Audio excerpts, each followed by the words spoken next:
اعوذ باللہ من الشیطان الرجیم بسم اللہ الرحمن الرحیم ومن آیاته ان خلقکم من تراب ثم اذا انتم بشر تنتشرون۔ صدق اللہ العظیم۔ عزیز ساتھیو، دوستو، بزرگوں، ماؤں، بہنوں، السلام علیکم ورحمۃ اللہ وبرکاتہ۔ میں نے ابھی آپ کے سامنے سورہ روم کی 20 نمبر کی آیت تلاوت فرمائی، جس کا ترجمہ اس کی نشانیاں میں سے یہ ہے کہ اس نے تم کو مٹی سے پیدا کیا، پھر ایک تم بشر ہو کے زمین میں پھیلتے چلے جا رہے ہو۔ سچ کا اللہ نے۔ سورہ روم یہ مکی صورت ہے۔ اس کے 2 رکوع کا حاصل مطالعہ اس سے پہلے ہم آپ کے سامنے رکھ چکے ہیں۔ آج انشاءاللہ اس کے 3 رکوع کا حاصل مطالعہ آپ کے سامنے رکھنے کی کوشش کریں گے۔ سورہ روم کو سمجھنے کے لیے اس وقت کے حالات کو سمجھنا ضروری ہے۔ یہ سورت جس وقت نازل ہو رہی تھی، اس وقت حبشہ کی ہجرت کا واقعہ پیش آ گیا تھا۔ اس کے پہلے رکوع میں اللہ تعالیٰ جو ہے یہ خوشخبری دے رہا ہے، یعنی مسلمانوں کو اس وقت جو اللہ کے رسول صلی اللہ علیہ وسلم پر ایمان لا رہے تھے، ان کو یہ خوشخبری دے رہا ہے کہ بہت جلد رومی فتح پائیں گے،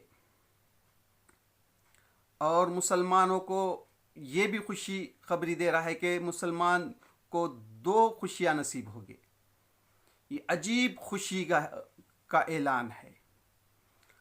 اس وقت جب مکے میں رہنا مشکل ہو چکا ہے، لوگ ہجرت کر کے حبشہ جا رہے ہیں، جو لوگ بھی اللہ کے رسول صلی اللہ علیہ وسلم پر ایمان لا رہے ہیں، ان کو مکے میں جینا دشوار ہو چکا ہے۔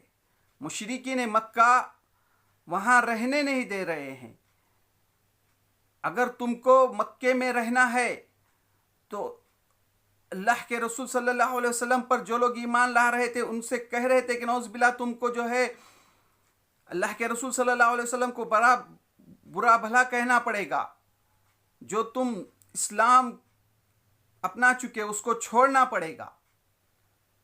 ایسے میں لوگ مکہ چھوڑ کر اپنے ایمان کی حفاظت کے لیے مکہ چھوڑ رہے ہیں، اور اس وقت جو ہے اللہ تعالیٰ 2 سپر پاور جو آپس میں لڑ رہے تھے اس وقت، ایک روم اور دوسرا فارس یعنی ایران۔ روم جو عیسائی مذہب سے تعلق رکھتے تھے، بھلے ہی ان میں بگاڑ تھا، لیکن وہ ایک اللہ کو مانتے تھے، وہی کو مانتے تھے، کتاب کو مانتے تھے۔ تو ظاہر بات ہے مسلمانوں کی ہمدردی رومیوں کے ساتھ تھی، اور فارس جو ایران آتش پرست تھا، بت پرست تھا، تو مشرکین مکہ کی ہمدردی ان کے ساتھ تھی، اور وہ برابر جو ہے رومیوں کو شکست دے رہا تھا۔ رومیوں کو یہاں تک کہ فلسطین سے کھدیڑ دیا تھا، ان کی اینٹ سے اینٹ بجائی تھی، مصر بھی فتح کیا تھا، تقریباً شام، سیریا، یہ تقریباً ملک جو ہے تو فتح کر رہا تھا ایران۔ دور دور تک کہیں آثرات نظر نہیں آ رہے تھے کہ رومی پھر سے غالب آئیں گے، اور اللہ تعالیٰ ایسے حالات میں اس صورت میں بیان فرما رہا ہے کہ بہت جلد رومی پھر سے غالب آئیں گے۔ آج ہار چکے ہیں۔ پہلے رکوع میں اللہ تعالیٰ مسلمانوں کو فرما رہا ہے کہ تم کو 2 خوشیاں نصیب ہوگی، اور دنیا نے دیکھا چند ہی سال میں 9 سے 10 سالوں میں اللہ تعالیٰ نے کس طرح سے وہ جو قرآن مجید میں جو فرمایا تھا اس کو رومیوں کو فتح دی، اور وہ جو پیشن گوائی کی تھی اللہ تعالیٰ نے اس کو مکمل کیا. اس کو اگر آج سمجھنا ہے تو اس طرح سے سمجھیے. آج اگر کوئی کہے کہ فلسطین کے مسلمان، غزہ کے مسلمان بہت کو دوہرا خوشی نصیب ہوگی، وہ امریکہ، وہ اسرائیل کو ہار ہوگی، تو کیا کہیں گے لوگ؟ ہاں، اسی طرح کی وہ اس وقت یہ خوشخبری تھی مکے کے مسلمانوں کو، عجیب پیشن گوائی تھی. تو آج بھی جو لوگوں کا ایمان ہے وہ اس پر ایمان رکھتے ہیں کہ انشاءاللہ بہت جلد غزہ کے مسلمانوں کو خوشی نصیب ہوگی. عجیب قرآن مجید جو ہے پیشن گوائی کرتا ہے. تو اس طرح سے پہلے رکوع میں وہ مسلمانوں کو خوشخبری دی گئی ہے. پھر اس میں فرمایا گیا ہے کہ آج جو تم مسلمانوں پہ ظلم ڈھا رہے ہو،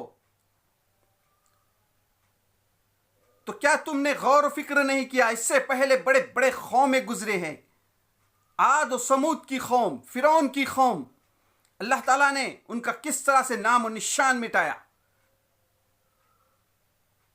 تو اس پر غور و فکر کرو. اللہ تعالیٰ جو ہے ڈھیل جو دیا ہے تم کو، تو یہ مت سمجھنا کہ اللہ تعالیٰ جو ہے اس دنیا کو پیدا کر کر کہیں نعوذ باللہ بیٹھ نہیں گیا ہے. اللہ ایک ایک اعمال کو جانتا ہے. ایک ایک دنیا میں جو ایک ایک چیز ہوتی ہے، جو ایک ایک واقعات ہوتے ہیں، اس سے اللہ تعالیٰ پورا باخبر ہے. ایک ایک کا حساب لے گا. پھر اس کے بعد اللہ تعالیٰ قیامت کا ذکر کرتا ہے. جب قیامت قائم ہوگی تو جو لوگ ظالم ہیں، جو ظلم ڈھاتے ہیں دنیا میں، جو اللہ تعالیٰ نے یہاں بھیجا ہے اس کے احکام کے مطابق زندگی نہیں گزارتے ہوئے اس کی نافرمانی کرتے ہیں، اس طرح سے دو گروہ میں تقسیم کرے گا اللہ تعالیٰ قیامت کے دن. ایک نیک اور صالحہ گروہ، اور دوسرا بدکار نافرمان ظالم لوگوں کا گروہ. تو نیک لوگوں کو جنت میں ڈالے گا، اور جو لوگ ظالم ہیں، جو ظلم ڈھاتے ہیں، ان کو جہنم میں ڈالے گا. اس طرح سے اب اس کے تیسرا رکوع، جس کی ابھی میں نے ایک آیت تلاوت فرمائی، اس کی نشانیاں میں سے یہ ہے کہ اس نے تم کو مٹی سے پیدا کیا، پھر ایک تم بشر ہو کے زمین میں پھیلتے چلے جا رہے ہو.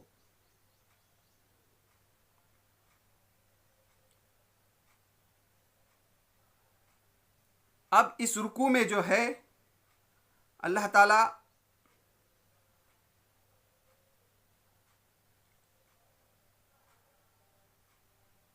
دنیا میں جو ایک کائنات میں جو نشانیاں ہیں،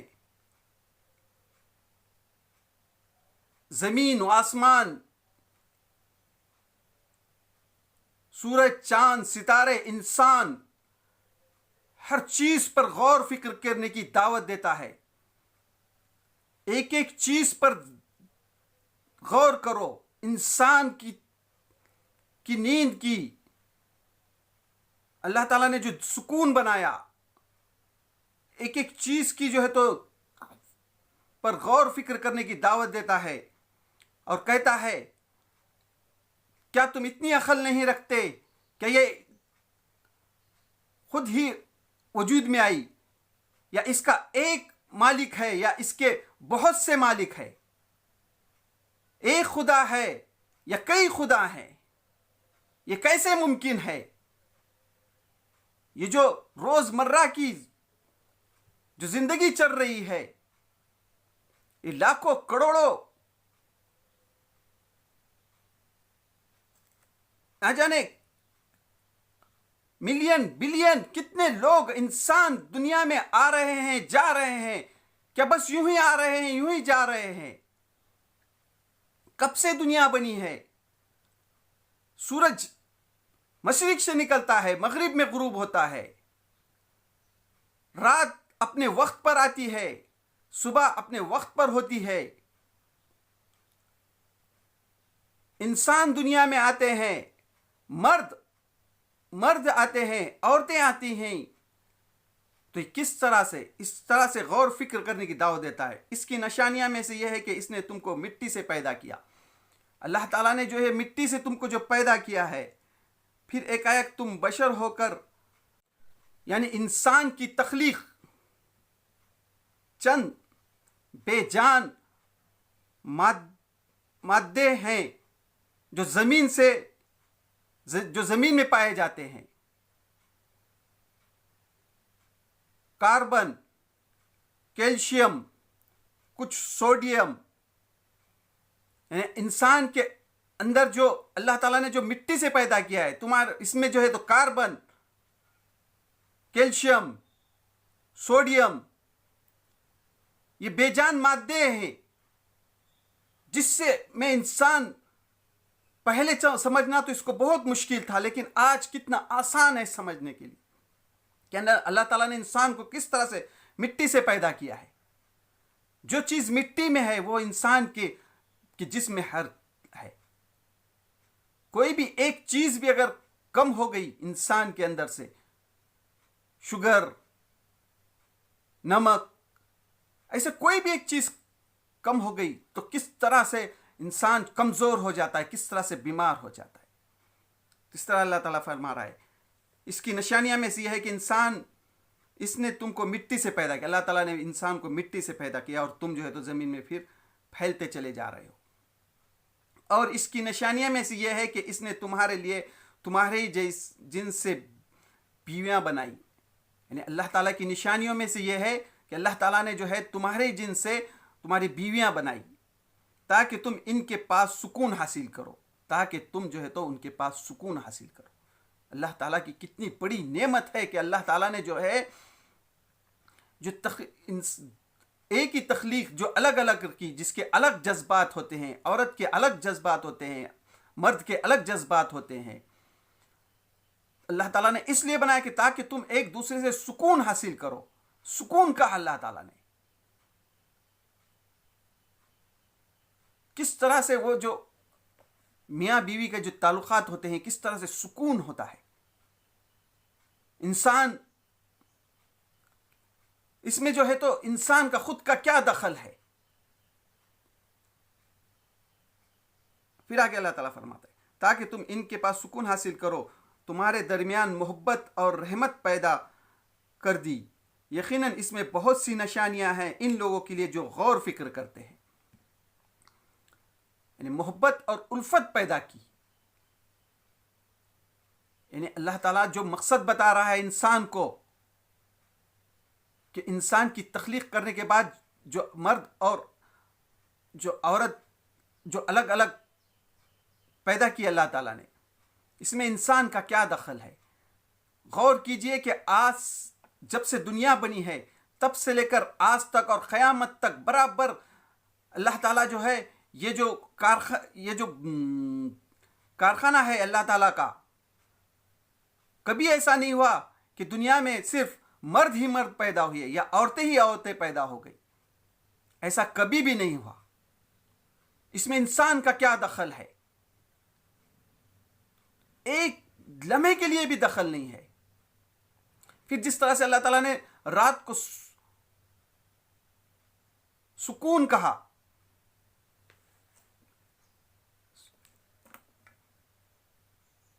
یعنی کبھی انسان نے غور فکر، یعنی یہ جو کارخانہ، یہ جو لیبورٹری ہے، یہ جو چل رہی ہے، کیا اس کا مالک ایک ہے یا کوئی اور ہے؟ ایک خدا ہے یا اور خدا ہے؟ بہت سے خدا ہیں، اس میں کسی کا کیا دخل؟ صرف اور صرف ایک اللہ ہے، ایک اللہ ہے جو یہ کارخانہ چلا رہا ہے۔ یہاں انسان کو اللہ تعالیٰ نے صرف اختیارات کی آزادی دی ہے۔ بار بار اللہ تعالیٰ غور و فکر کرنے کی دعوت دیتا ہے۔ پھر آگے اللہ تعالیٰ فرماتا ہے اور اس کی نشانیاں میں سے آسمان اور زمین کی پیدائش۔ یہ آسمان اور زمین کی پیدائش مسلسل اللہ ہی بہتر جانتا ہے کہ آسمان اور اس زمین جو ہے اس کی پیدائش کب کی اللہ تعالیٰ نے، اور تمہاری زبانوں اور تمہارے رنگوں کا اختلافات، اور تمہارے آپس کے جو زبان ہے، تمہارے جو رنگ ہے، ان کے اختلافات۔ یقیناً اس میں بہت سی نشانیاں ہیں دانش مند لوگوں کے لیے۔ اللہ تعالیٰ نے جو ہے یہ تمہارے زبان کے اختلافات، تمہارے رنگوں کے اختلافات ہر 20 کلومیٹر، 25 کلومیٹر پر، 50 کلومیٹر پر، 100 کلومیٹر پر زبانوں کی اختلافات سے ہم ایک دوسرے کو پہچان سکتے ہیں، تاکہ تمہارے جو ہے تو اس میں قبیلے بنائے اللہ تعالیٰ نے، تم پہچان سکو، پہچان باقی رہے تمہاری، یہ علاقے کے ہیں، یہ فلاں علاقے کے ہیں۔ تو اس طرح اللہ تعالیٰ جو ہے اپنی نشانیاں بیان کر رہا ہے، تم غور فکر کرو اس میں۔ تو اس میں کوئی انسان کا دخل ہے کیا؟ اور اس کی نشانیاں میں سے تمہارا رات اور دن کو سونا، اور تمہارا اس کے فضل کو تلاش کرنا۔ اس کی نشانیاں میں سے اللہ تعالیٰ نے جو رات بنائی، جو دن بنایا، انسان جو ہے جب تھک جاتا ہے تو رات کو جب آرام کرتا ہے، سکون، نیند۔ آج تک انسان نے اتنی ترقی کی، لیکن یہ نیند کا جو سکون ہے اس کو کبھی اس کے نیند کی جو سکون کی کیفیت ہوتی ہے اس کو آج تک سمجھ نہیں سکا۔ انسان جو ہے جب تک اس کو سوتا نہیں ہے، اس کو سو کر جب تک اٹھتا نہیں ہے، جب تک اس کو سکون نہیں میسر ہوتا۔ تو اللہ تعالیٰ نے کس طرح سے رکھا اس میں یہ، اور اس کی نشانیاں میں سے ہے تمہاری رات اور دن کا سونا، اور تمہارے اس کے فضل کو تلاش کرنا، اور تم جو ہے تو اس کا فضل تلاش کرتے ہو دنیا میں، اس کی نشانیاں میں سے ہے یہ۔ یقیناً اس میں سے بہت سی نشانیاں ہیں ان لوگوں کے لیے جو غور سے سنتے ہیں۔ یعنی انسان یہ نشانیاں جو ہے تو اس میں جب غور کرے گا تو اس میں بہت سی نشانیاں ہیں غور فکر کرنے والوں کے لیے۔ پھر آگے اللہ تعالیٰ فرماتا ہے اور اس کی نشانیاں میں سے یہ ہے کہ وہ تمہیں بجلی کی چمک دکھاتا ہے، خوف کے ساتھ بھی، اور یعنی اللہ تعالیٰ جو ہے یہ جو بجلی کی جو چمک دکھاتا ہے اس کی نشانیاں میں سے ہے، خوف کے ساتھ بھی، اور اس میں امید بھی ہوتی ہے، ڈر بھی ہوتا ہے کہ کہیں یہ بجلی ہم پر گر نہ جائے اور ہم مر نہ جائے۔ اور یہ کہ یہ جو بجلی کی کڑک ہوتی ہے تو اس سے اب بارش ہوگی، زمین میں جو اب کھیتی کریں گے، اناج بوئیں گے، فصل آئے گی، اس کی بھی ہوتی ہے۔ اور آسمان سے پانی برسایا، پھر اس کے ذریعے سے زمین کو اس کی موت کے بعد زندگی بخشی۔ پھر جیسے ہی بارش ہوتی ہے، بنجر پڑی ہوئی زمین جو موت ہوتی ہے، پھر اس میں جو ہے تو زندگی آتی ہے۔ یقیناً اس میں بہت سی نشانیاں ہیں ان لوگوں کے لیے جو عقل سے کام لیتے ہیں۔ اس میں غور و فکر کرے تو اس میں بہت سی نشانیاں ہیں جو غور و فکر کرتے ہیں۔ آج دنیا اتنی ترقی کری، اتنی سائنس اور ٹیکنالوجی اتنی ترقی کری، جو یہ زمین پہ جب بارش ہوتی ہے جس طرح سے وہ مردہ پڑی ہوئی زمین جو ہے تو زندہ ہوتی ہے، اس طرح سے کوئی ایجاد کیا کیا انسان نے؟ انسان کا اس میں کیا دخل ہے؟ جو پیٹ بھرنے کے لیے جو انسان کو ضروری ہے، اناج، جو فروٹ، جو پھل، تو اس طرح سے اس جو اللہ تعالیٰ نے جو یہ رکھا ہے، اس کے جیسا کوئی چیز ایجاد کی کیا انسان نے؟ ایجاد کیا ہے تو بڑے بڑے ہتھیار، دنیا کو تباہ کرنے والے ہتھیار پیدا کیے ہیں۔ اور جو اللہ نے جو اناج، پھل، پانی، جو انسان کی بھوک مٹاتا ہے، پیاس بجھاتا ہے، اس طرح کا کوئی ایجاد کیا کیا انسان نے؟ اللہ کی نشانیاں میں سے ہے۔ پھر آگے اللہ تعالیٰ فرماتا ہے اور اس کی نشانیوں میں سے یہ ہے کہ آسمان اور زمین اس کے حکم سے قائم ہے، اور اس کی نشانیوں میں سے ہے کہ یہ آسمان اور یہ زمین جو ہے اس کے حکم سے قائم ہے۔ پھر جو ہی کہ اس نے تمہیں زمین سے پکارا، بس ایک ہی پکار میں اچانک تم نکل آؤ گے۔ یہاں اللہ تعالیٰ قیامت کا ذکر کر رہا ہے کہ جیسے ہی اللہ تعالیٰ کی نشانیاں میں سے ہے کہ یہ جو زمین اور آسمان برابر لاکھوں کروڑوں سال سے، اللہ ہی بہتر جانتا ہے کب سے یہ جو برابر چل رہے ہیں، گردش کر رہے ہیں، پھر جب قیامت قائم ہوگی، پھر اللہ تعالیٰ جب حکم دے گا تو اسی طرح دوبارہ تم کو اٹھائے جاؤ گے۔ دنیا میں آدم علیہ السلام پہلے انسان، پھر قیامت تک آنے والا آخری انسان، اس درمیان میں جتنے انسان دنیا میں آئے، اللہ ہی بہتر جانتا ہے کتنے انسان، یہ سب انسان جب اللہ تعالیٰ کا حکم ہوگا سب زمین سے نکل آئیں گے۔ کوئی کہیں پر بھی مرا ہوگا، پہاڑ میں کوئی درندہ یا شیر نے کھایا ہوگا، یا آج جو انسانیت کا دشمن بنا ہے، جو بمباری کر کے جو انسانوں کو مار رہا ہے، اس میں جل کر مرا ہوگا، یا کہیں بھی، یہ سب انسان جب اللہ کا حکم ہوگا سب جمع ہو جائیں گے۔ بس ایک ہی پکار پر اچانک تم نکل آؤ گے، ایک ہی پکار ہوگی اور سب نکل آئے گے۔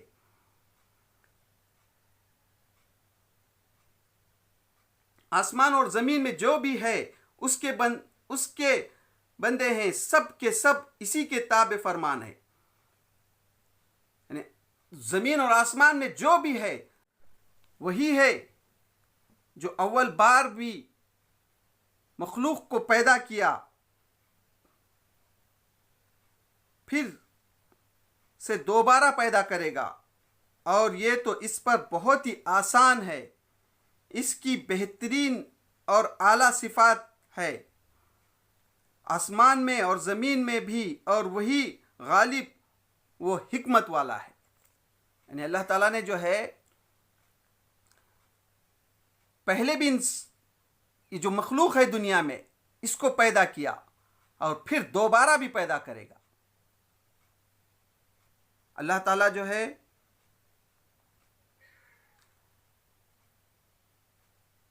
جس نے جو آسمان اور اس کی بہترین اور اعلیٰ صفات ہے کہ آسمان میں اور زمین میں بھی، اور وہی غالب اور حکمت والا ہے۔ آسمان اور زمین میں اللہ کے سوا کسی کی حکومت نہیں ہے، وہ سب پر غالب ہے۔ تو اس طرح سے اس رکوع میں اللہ تعالیٰ جو ہے یہ فرما رہا ہے کہ اس وقت جو مشرکین مکہ جو مسلمانوں پر ظلم ڈھا رہے تھے، اور جو اللہ کے رسول صلی اللہ علیہ وسلم ان کو جو دعوت دے رہے تھے قرآن مجید کی،